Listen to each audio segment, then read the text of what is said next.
কাজগুলো অন্যকে দিয়ে করতে হবে।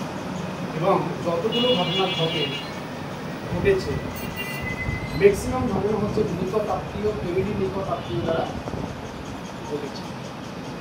আসিয়া হত্যার কথা মনে আছে? 14 বছরের শিশু আলোহন তৈরি করে ফেলেছে। ভাষা প্রকাশ করার মতো কিন্তু বাচ্চাদের দিয়ে দিয়ে কেটে চেয়ে কষ্ট করে ফেলেছে। তাহলে তার ফ্যামিলির মধ্যে, এটা বাইরে না, বোনের ফ্যামিলির মধ্যে তো ফ্যামিলি, এটা বাইরে না। তাহলে এই যে বিষয়গুলো ঘটে খুব নিকট আত্মীয়, এখানে বয়সের কোনো ভেদাভেদ থাকে না।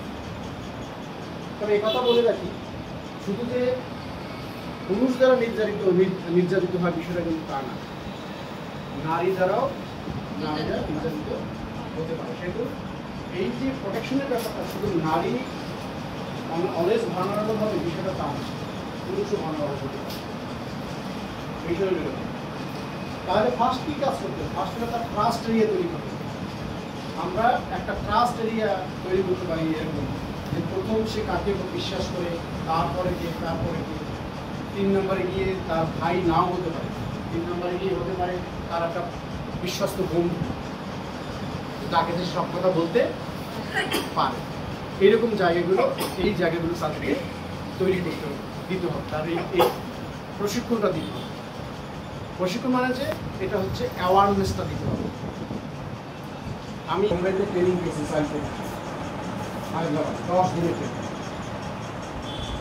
ট্রেনিং শেষে এসে আমার কাছে ফার্স্ট রিয়েলাইজেশন হয়েছিল, আমার মেয়েটা তখন 5 or 6 ফার্স্ট রিয়েলাইজেশন হয়েছিল যে আমার এই প্রশিক্ষণের বিষয়টা আমি মেয়ের সাথে ফার্স্ট আলাপ করব, কিন্তু খুবই কঠিন কাজ ছিল এগুলো আলাপ করা নিজের সন্তানের সাথে। এটা খুবই চ্যালেঞ্জের কাজ। ওই যে আমরা অর্গানাইজেশনের চ্যালেঞ্জের কথা বলছিলাম, আলোচনা করা দরকার, কিন্তু আমি মেয়ের সাথে কি করে খোলামেলা আলোচনা করতে, কিন্তু আমি যদি আলোচনা করে না দেই তাহলে পরবর্তী যে ক্ষতিটা হবে সেই ক্ষতিটা যেন আমি দেয়। আমি তো তাকে শেখাই যে তুমি এভাবে থাকো। এবং নট অনলি দ্যাট, আপনি দেখবেন সাতক্ষীরা বা কালীগঞ্জের কিছু গালি বরিশালের গালির সাথে মেলে। একটা গালি দিলেও এখানে যদি আমাকে কেউ গালি দেয়, আমি বুঝতে পারবো না যে আসলে গালিটার মানেটা কি। আমাকে ভেরি রিসেন্ট যে একজন একটা গালি দিয়েছে, মানে বুঝি না। পরে চ্যাটজিপিটিতে আমি একটা সার্চ দিলাম, দেখলাম যে খুবই জঘন্যতম একটা কথা,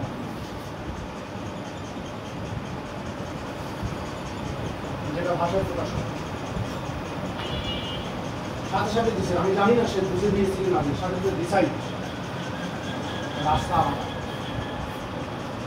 রাস্তা আলাদা।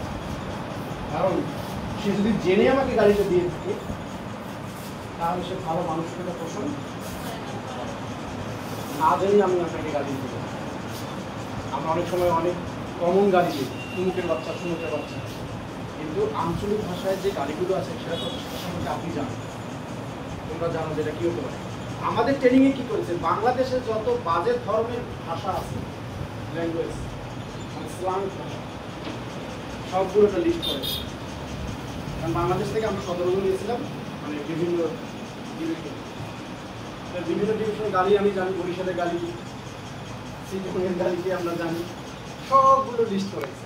লিস্ট করাই ওদের কবিতা বানাইছে, কবিতা বানাই আর গান বানাইছে। কারণ এগুলো তো বলতে গেলে কেউ ভালোভাবে দিবে না, মানে শুনতে তো অশ্রাব্য মনে হবে, তখন শুরু করে মানে গাইছি, মানে এখন মনে করেন